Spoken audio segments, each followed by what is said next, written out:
how to create image slider in Shopify Dawn Theme.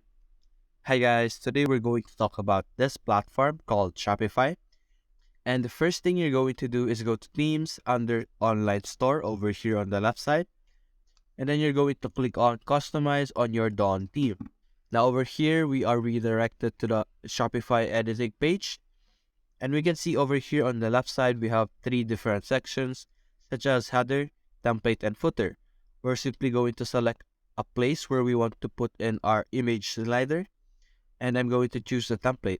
I'm going to click on Add Section. Then I'm going to click on Slideshow. And now over here on our preview page, we have our slideshow over here.